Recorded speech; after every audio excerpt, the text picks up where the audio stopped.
If you're a pop culture junkie who loves TV, film, music, comedy, and other really important stuff, then you've come to the right place.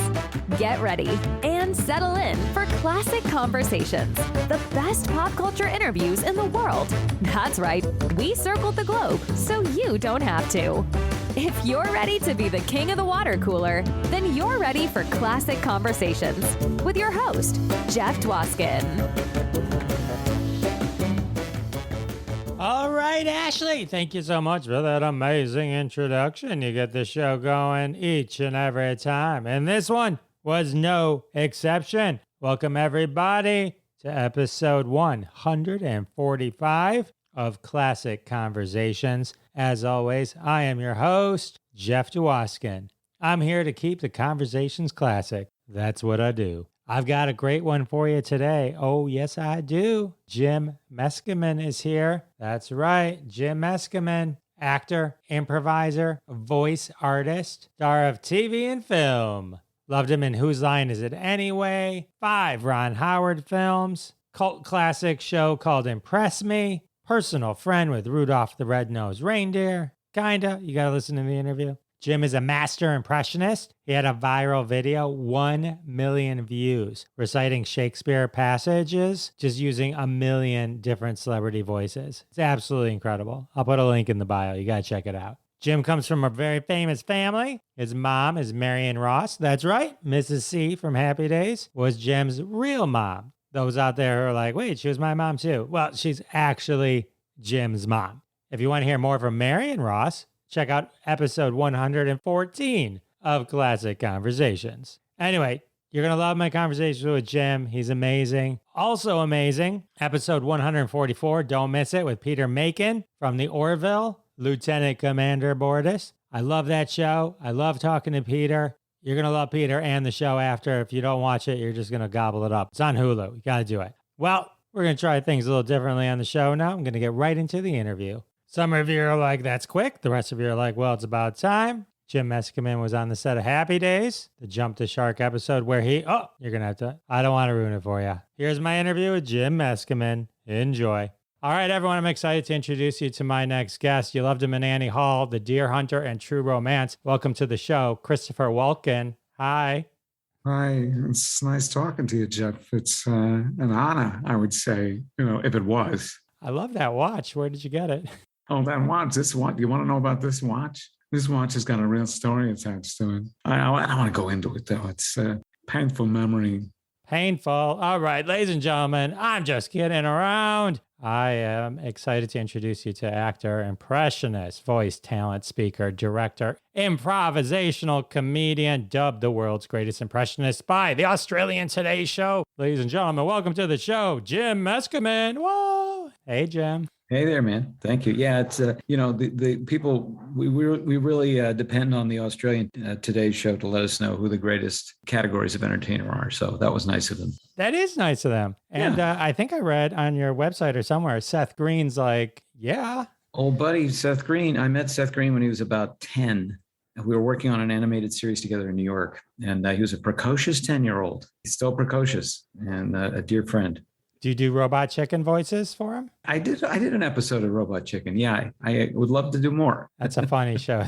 Yes. Funny show. It's very insouciant. Yeah. Jim, you've got an amazing career and background. I'm always interested at first just to kind of find out like what kind of sparked, not necessarily like, I'm interested to hear like what sparked the acting. I'm guessing living in a household with a famous TV mom, but also, when did you like discover the voices inside you? Because it's not like you just do 2 voices. I mean, you have a million voices in you. Like, when did you start to discover that as a talent too, and then just start to put all this to work? Jeff, it was a hobby with me.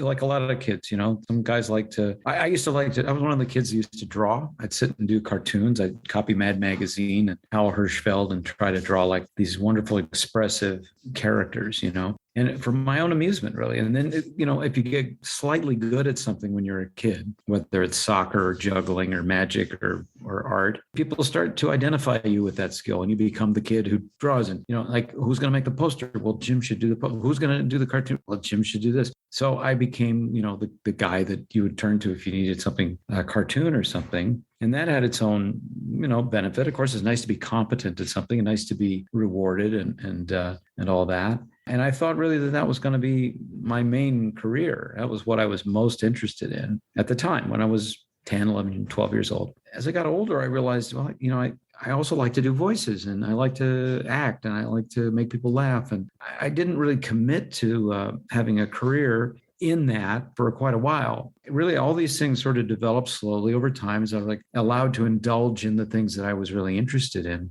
gained enough proficiency so that eventually someone said, hey, we will pay you for that. And when I moved to New York City in my early 20s, after really pursuing an art career, or at least art training, not so much the career, but the training to be a painter very intensely, in New York, as in any big city, you sort of bring out everything you have that you can do that might get you a job that's better than being a waiter. So I basically worked as an illustrator cartoonist, and I schlepped my portfolio all over Manhattan and Brooklyn and got little jobs, and finally got a job designing characters for Thundercats, of all things, Thundercats TV show. All along the way, though, I was still entertaining myself and my friends with voices and my ability to change my voice and impersonate different people. And then as soon as I could, I offered it for sale, basically. I went and did auditions. I put together cassette tapes and demo tapes and sent them out all over the place and eventually started working in that area. So, it's just the path of life leads you in a lot of funny directions. But I've always been able to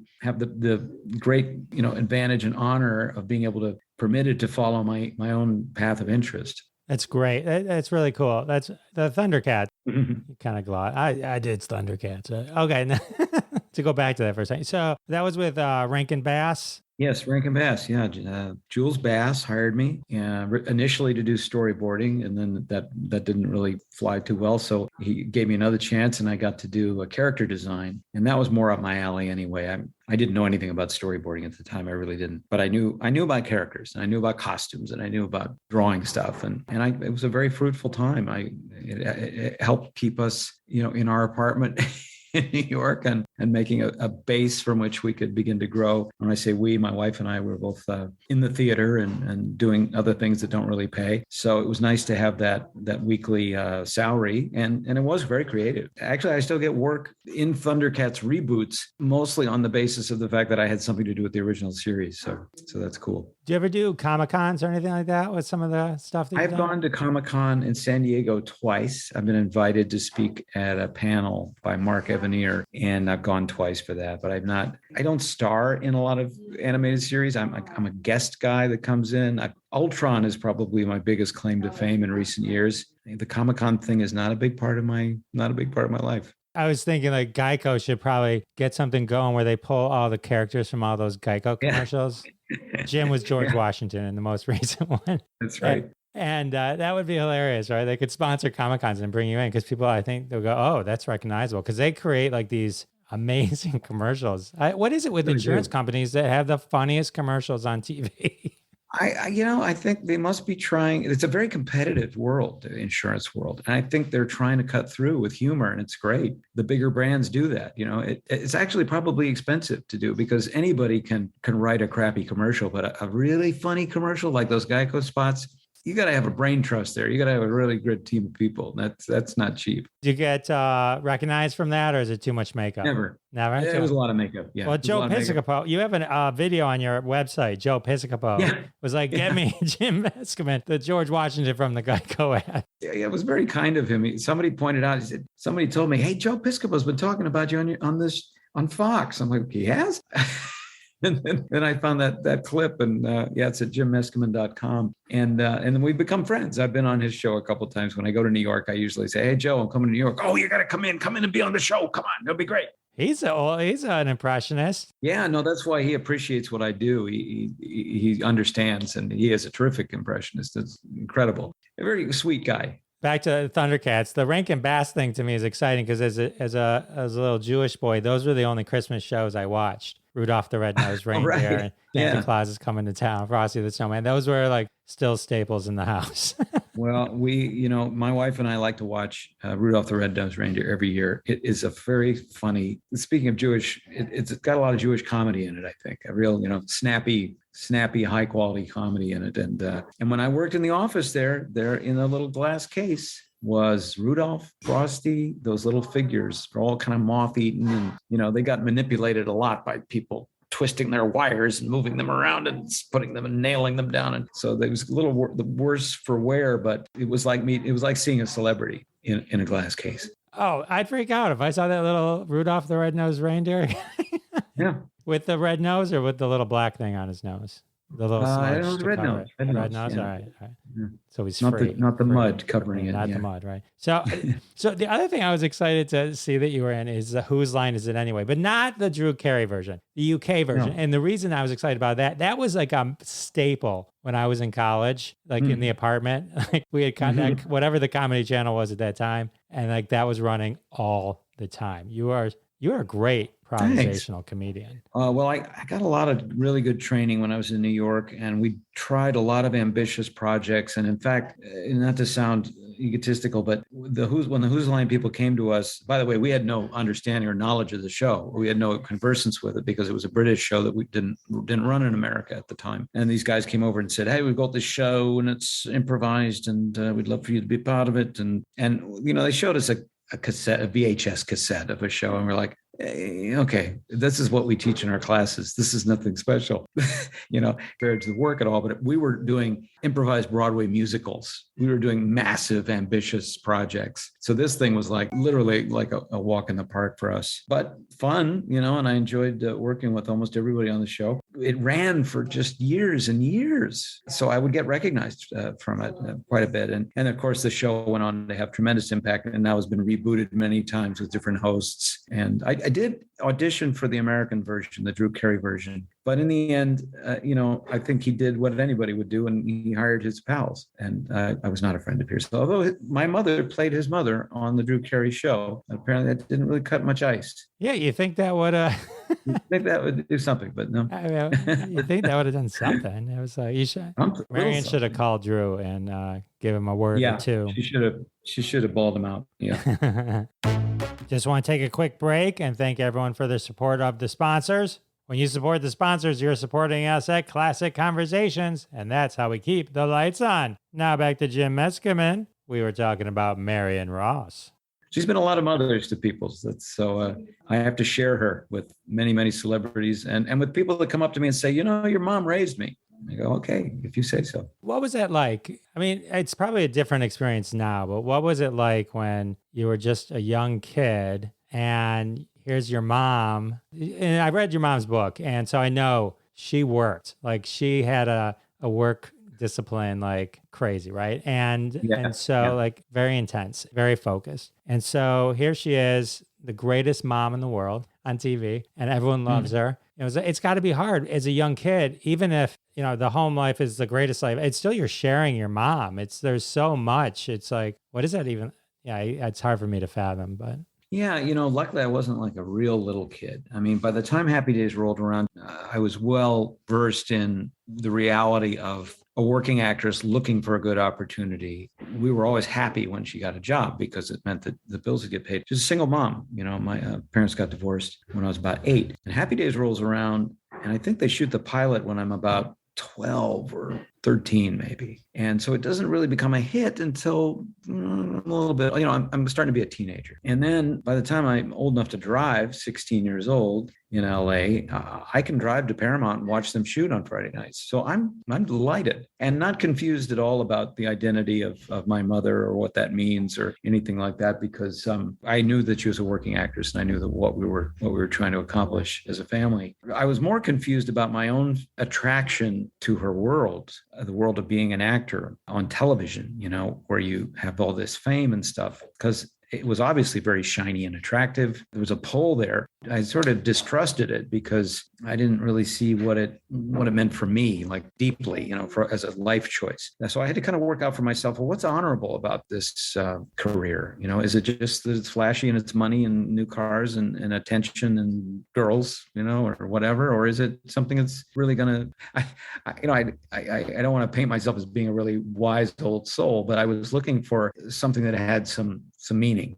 I'd been a painter and I'd studied painting a lot. I thought, well, that seems pretty honorable too. So what's the difference, And it took me a while to sort it out, and eventually I decided to focus on acting, and because it was more social than painting. It was there were more people involved, and indeed, there've been a lot of people involved in my life. It's fun. So I don't remember if I jotted this down from your mom's book, but you were in the Jump the Shark episode. I'm the one who announces. That's right. You scream, "It's a shark!" Can you do it here too? Can you do it for me? Yeah, they got a shark out there. Yeah, they got it pinned up until Marineland can come and pick it up. It's so funny. How does it feel to be part of what became like such an iconic episode and phrase? Funny, yeah. Of all the episodes, that's the one that's quoted, and it's really my line. Also, it's come to mean, somebody pointed this out to me not too long ago, that it's come to mean like a point in a show where it's so kind of tired that they're resorting to stunts. Right. And stunt casting and weird story plot twists that aren't really organic to the show. But in fact, Happy Days wasn't really at that point. It hadn't jumped the shark yet. They were literally jumping a shark, but that was season 5 of 11. So they had a ways to go before they actually, or maybe their degrees of shark jumping, and that was just the first degree. Yeah, no, it still had a long life after that. I think in hindsight, looking back, people were like, oh, it's out of context. It is kind of crazy. Yeah. But yeah, it's just funny how that all happened. Yeah, and at that point, I hadn't really committed. I mean, it's not an acting. I don't do a real job of acting in my episode of Happy Days at all, playing a 17-year-old on a beach, and I was a 17-year-old on the beach. But I had not made a real commitment to being an actor. I was still kind of dancing around it and trying to. Don't knock yourself. I was watching that, but I did not believe that was a shark until you're like, it's a shark. And then I'm like, yeah, okay, that is a shark. Yeah. The guy says it's a shark. Oh my God, it is a shark. Oh man. I think it was a diver with a fin. Pretty sure I always thought it was funny that he kept his jacket on, the leather jacket. Yeah, he kept his jacket on. Yeah. I mean, that's your mom, when I interviewed her, invited me to come to Happy Days Farm. So yes. I might just show up one day. I'm sure she invites everyone, but one day I'll be like, hello. She does. She invites everyone. I did feel special though. You tell her how special I feel. Yeah, I will. Well, and she won't turn you away. So there is a gate there now, but there is a gate, but you're more than welcome to join us. We'll turn off the electricity for you. Close the blinds. One of the shows I saw that you did, which I thought was really cool, and really cool who you did it with, impressed me with Ross Marquand. Yeah. He is also an extremely talented impressionist from The Walking Dead. I met him, humble guy too, really nice guy. We were walking into a Comic-Con at the same time. I had my press pass. I was the back door, the same door as he was walking in, and he opened the door for me. And I was just like, he was just, all right, dude. Hey, how you doing? He was like, I think he just likes to use that hand because in the show it's chopped off. Right. How did that show? How did you meet Ross and like the kindred spirits with the many voices each? Oh, it's a fun story. We had met. Ross is one of these people that intersects with a lot of other actors and a lot of other people. I'm always meeting people. Oh, you know Ross? Yeah, you know Ross? One of these connector type guys. And we met on a short film. And we didn't spend a lot of time together, but we spent enough time together to know that we were kind of kindred spirits, and particularly in the voice and accents and stuff. And we were kind of messing around, and we found that we could both play with voices, and we had a nice introduction to one another. Then, I don't know, a year later, we met on another short film or another short project that somebody was doing. And I was like, Ross, and he was, Jim. And we, again, goofed around with voices and stuff. And then I happened to meet a director and work for a director that was doing a series called on YouTube called The Flip Side, which was kind of like a Twilight Zone-ish kind of YouTube series, web series. And his name is Ben Shelton. And he contacted me because I had a viral video out doing impressions, and he was looking for people to be in his shorts that had some following. And anyway, we struck up a friendship. And then I was looking at some of his past work, past episodes of The Flip Side, and I saw, oh, there's Ross Marquand. So when I met Ben, I said, you worked with Ross? And he went, oh, yeah, I like Ross a lot. I met with Ross And I said, we both do impressions. There's something we ought to like kick around some ideas and come up with some stuff, ideas for YouTube or for whatever. He said, great. And then the two of us, we kind of didn't sort it out. We didn't sort of solve it, but we met with Ben and Ben solved it. He said, I think this is a show about two guys like you who do impressions, but who want to be serious actors. And he wrote this 8-episode web series that he got Soul Pancake at that time. He was working with them, and they bankrolled it. It wasn't very expensive, but we shot 8 episodes. They liked those very much. And they said, well, why don't we expand these? We could just expand each of these episodes and make it into a TV series. And they wanted to get into TV. And so Ben wrote extra, padded it up and found new things. And we had all kinds of interesting other impressionists involved. Christina Bianco was involved. Dana De Lorenzo, who's on another zombie show, Ash versus... Yeah, I love that show. Ash versus Evil Dead. Mm-hmm. Ash versus some dead people. And she was charming and wonderful, and a bunch of others. And we put together this series, and it actually ran on a channel called Pop. And then it was silent, dormant for a long time. You couldn't find it anywhere. And then it was on Amazon Prime. And now, sadly, it's silent and dormant again. I think because Soul Pancake has been taken over by another entity and they're sorting out all their properties. And anyway, I'll be very happy when it's available to be seen again, because it was a very charming show. Kevin Pollak was in it and few episodes, who's an amazing impressionist also. Yeah, he's terrific. And then the other person, just the name that popped out, Melissa Villaseñor. Yeah, that's right. Melissa Villaseñor. Yeah, from Saturday Night Live. Yes, I was aware of her just prior to Saturday Night Live. I'd seen some videos she had done, and she is incredible. And I think one of the most underused people on Saturday Night Live. I was happy to see her in your thing because she's so good. She's so good. Yeah, we underused her also.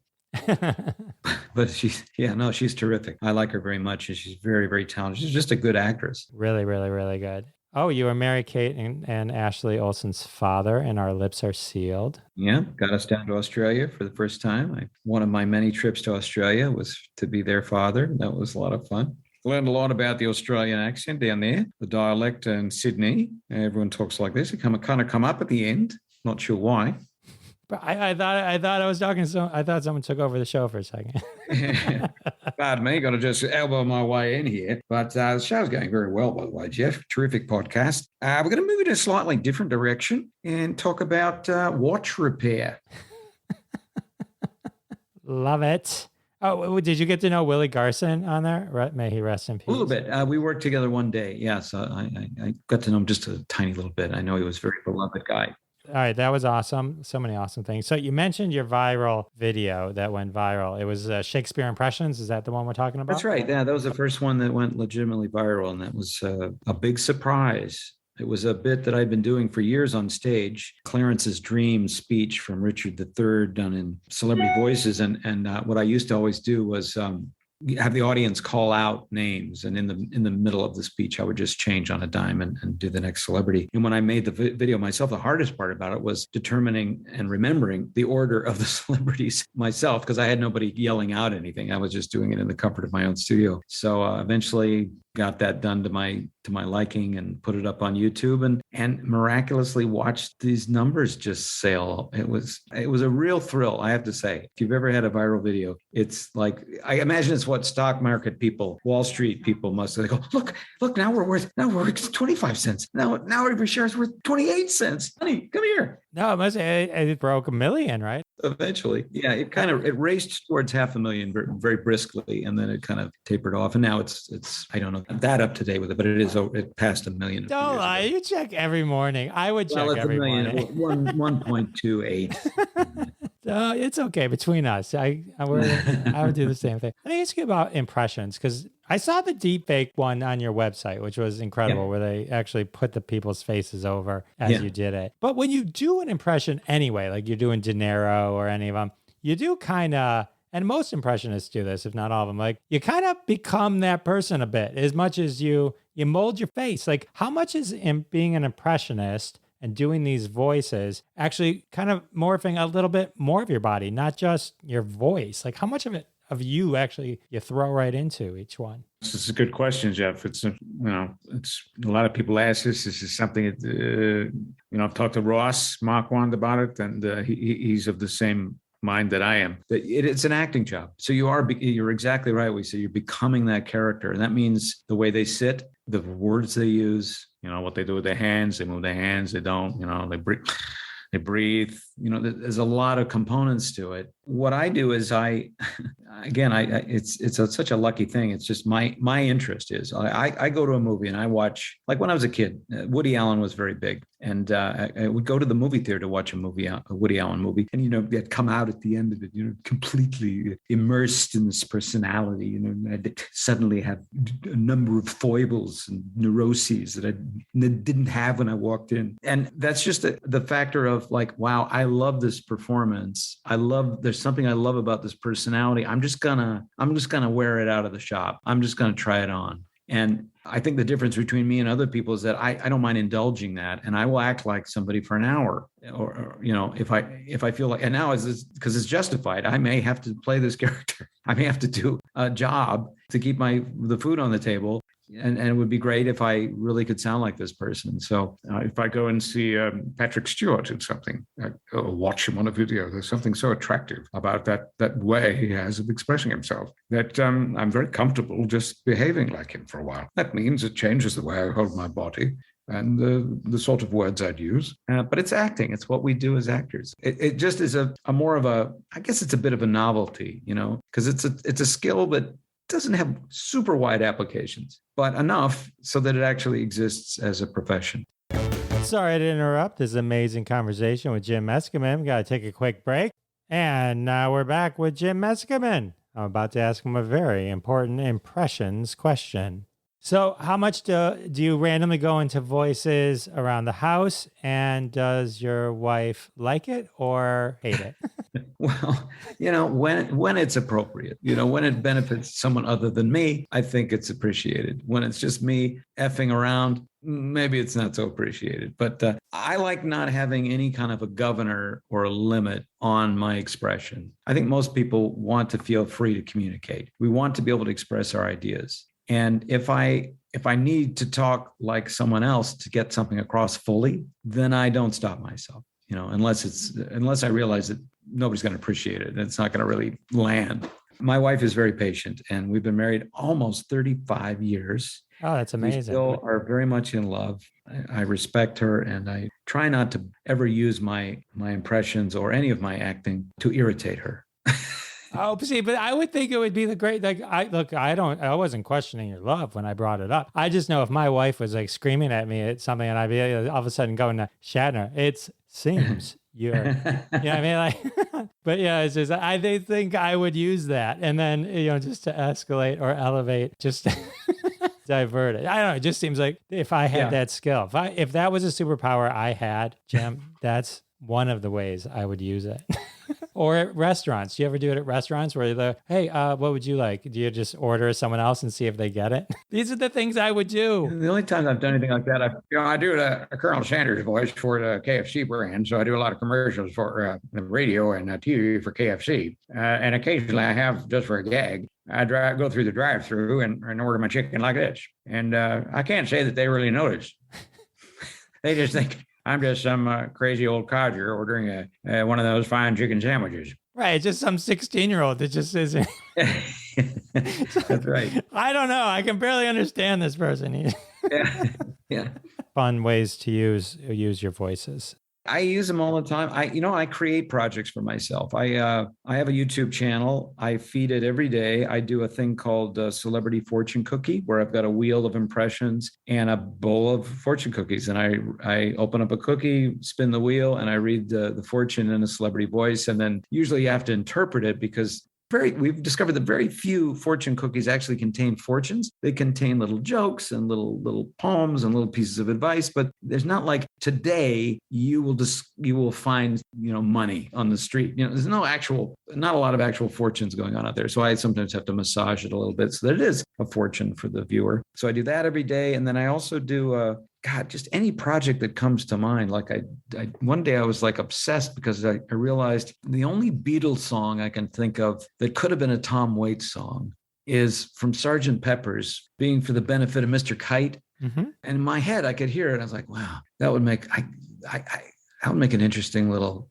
snippet. So my daughter learned how to plunk it out on the piano. I said, can you play this? Because she plays a little bit. And she said, I think so. She worked it out on the piano and I got all made up and we got the green screen out. And we produced this little, I don't know, what is it, 40-second long snippet of Mr. Kite as sung by Tom Waits. And it just made us feel great. And a bunch of people saw it. Actually, Ron Howard saw it and he contacted me. He was like, this is really good. I really like this. So it has its benefits. Does Ron Howard love when you do Ron Howard to Ron Howard? I don't think he loves it.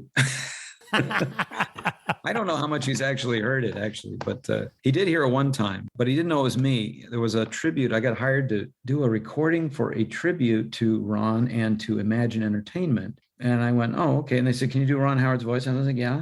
And I get down there to record, and it's like a description of Imagine. And I'm like, I said, is Ron going to be at this banquet? And they said, yeah. Oh, yeah, he'll be there. And I'm like, why?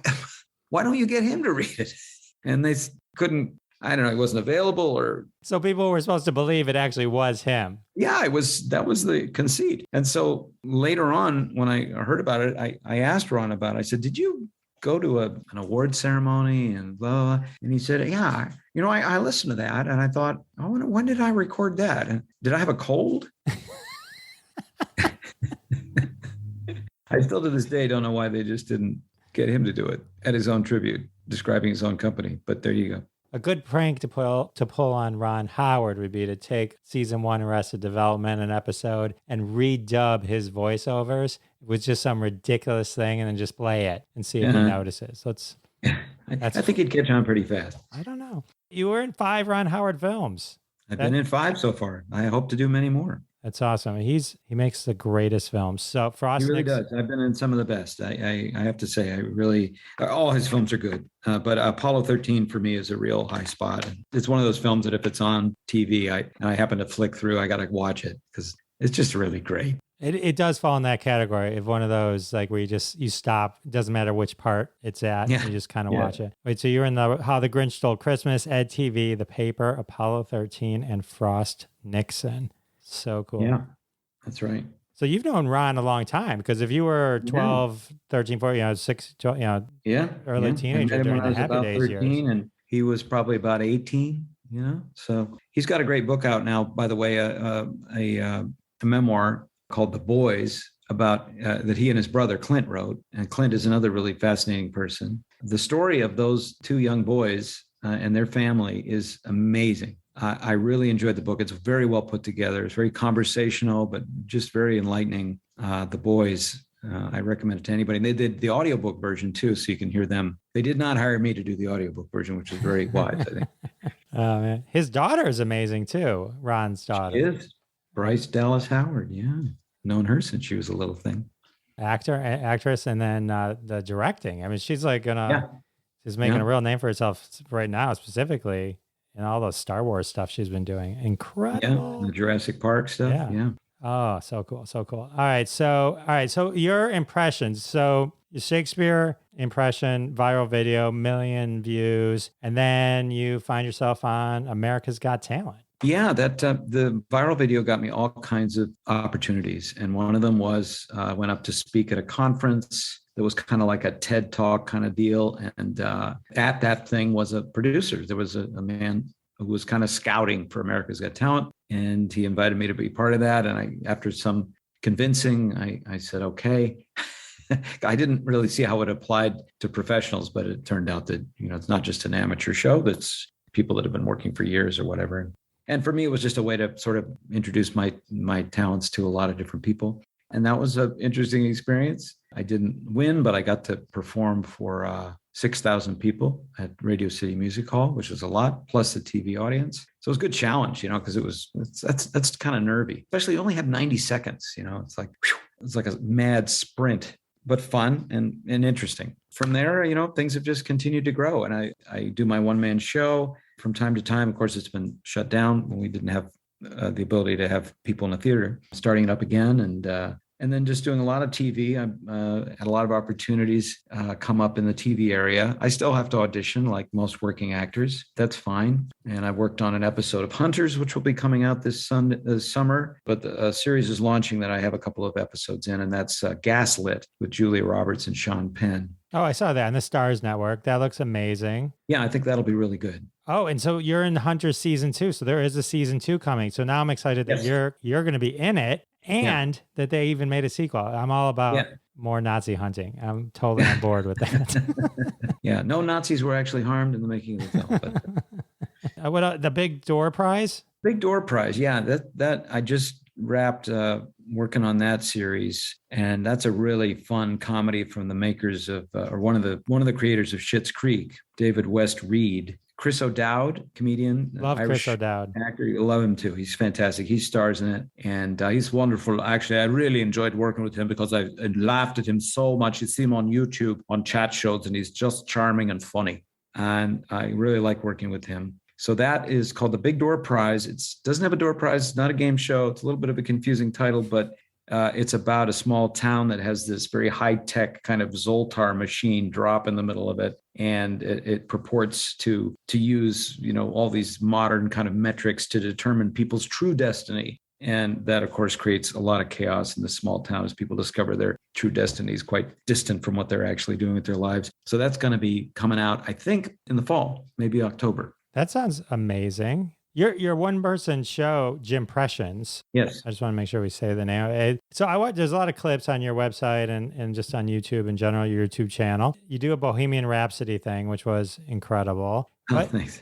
I had a question though, like even with America's Got Talent, where you're just, they're naming names, right? They're just, Howard Stern is throwing a name at you. They hit you up from Twitter, right? A name from Twitter. Right. And then you just, from what we were talking about earlier, where it's just, it's enacting, you're putting everything into it. How hard is it, especially in, like you said, those 90 seconds to like switch on a dime from a complete different voice to another completely different human being, voice? It's gotta, is it that easy? You just make it look that easy? Or it's got to be all different tones. You got to get your minds. Yeah. I mean, that's the game of it. I mean, luckily I spend all this time in New York doing shows on the weekends with my group. And one of the routines that we did was, let's get a famous man in history and we're going to do a biopic about that person. And who are all the different stars that could be in this? And so we would change. The audience would call out different actors' names. And so I got very fluid on making these changes very quickly because there was instant gratification. I would do it, a change, and they would laugh. And then we get another one and they would laugh. And so I knew that the audience was really having a great time. So as fast as I could go, I tried to really push it. So now I can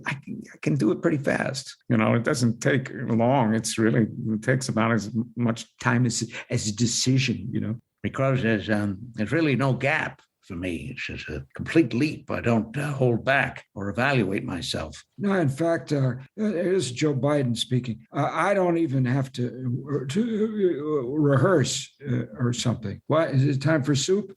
Mr. Schwarzenegger, which came first, the chicken or the egg? The chicken came first because he was pushing the egg across the road, and that's what caused the accident. There was a Hummer that came and it swerved to get out of the way of the bird and the egg, and it went over the embankment, and there was an explosion. You can see it all on the news. Mr. Casey Kasem, how do I get to Sesame Street?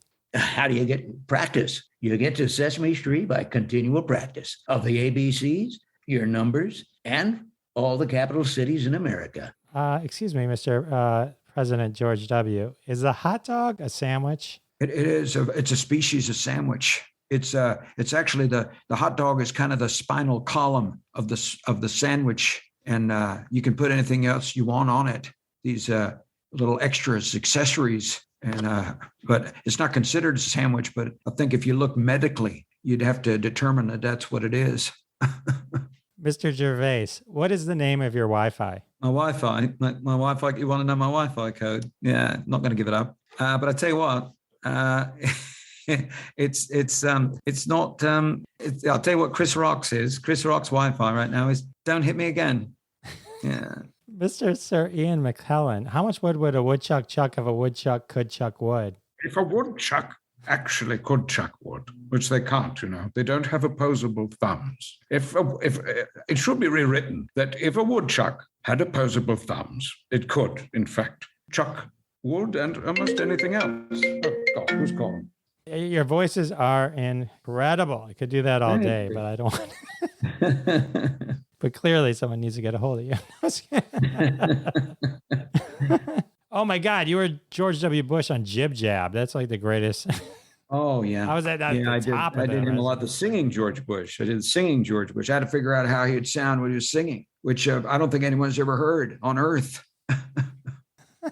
We did a lot of videos together. I still work for those guys, the Spirit Ellises. They've got a beautiful show for kids right now on Netflix called Ask the Storybots. And my wife does voices for it, and my daughter sometimes does voices for it. And it is the most creative, sweet show.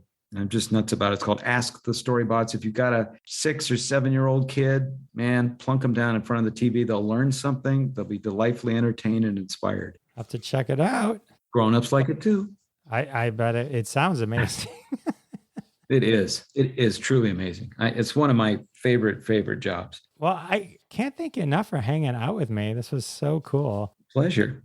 I loved all your voices and all your stories, and I'm excited for all your upcoming projects. Can I ask you a question? Yeah, you can. You've got a framed thing that has Jaws on it behind you. What is that? Is that a book? That is the Jaws log written by and signed by Carl Gottlieb. Carl Gottlieb, yeah. And Okay, he signed it. Nice. Above it is a Joe Alves autograph. He's the guy. Oh. He's the guy who designed it. Oh, He wow. designed Jaws and like everything when you think of like Close Encounters of the Third Kind.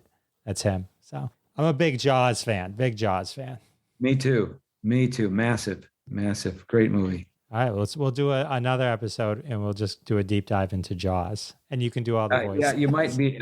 You might like the. I did Quint, Robert Shaw doing a speech from Jaws. Only it's COVID related. That's on my YouTube channel. If you type in Robert Shaw and COVID on my channel, you'll find it. I am looking forward to hearing that very much. You'd appreciate it. All right. Well, Jeff, thanks so much. I really enjoyed it. I really enjoyed it too. I will say I do have Ross's autograph on my wall. So if you sent me a headshot, I'd have the entire Impress Me top line cast on my wall. Yeah. I'm just saying.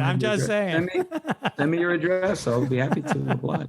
Oh man, thank you so much. This was a lot of fun. I appreciate it. You're welcome. All right, Jim Meskimen, everyone. How amazing was Jim? Those voices, incredible, huh? George W. on Jib Jab, come on. I am slightly obsessed with people who can do voices. I think it's so cool. If I could do voices, I would do them nonstop. Couldn't stop me. That's what I'm saying. You could try to stop me, but then you would fail. Anywho, Jim Meskimen. I'll put a link to some of the cool videos he's done in the show notes. You can check those out or just Google them on YouTube. Well, now that the interview is over, it can only mean one thing.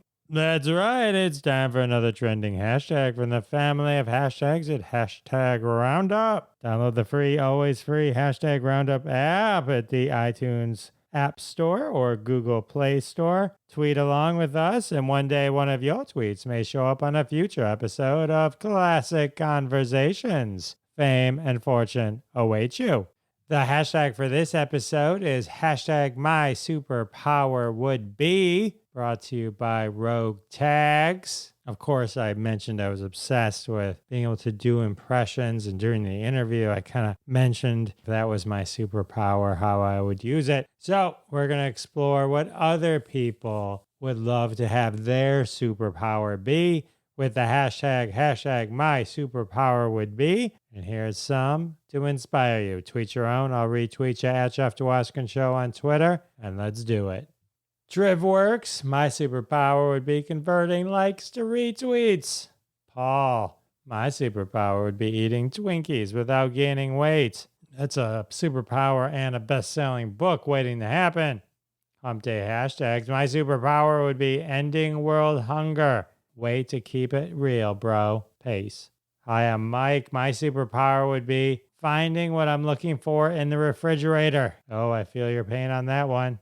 Miss Reds, my superpower would be having the power to turn gold into silver. Wait, what? That's a curse.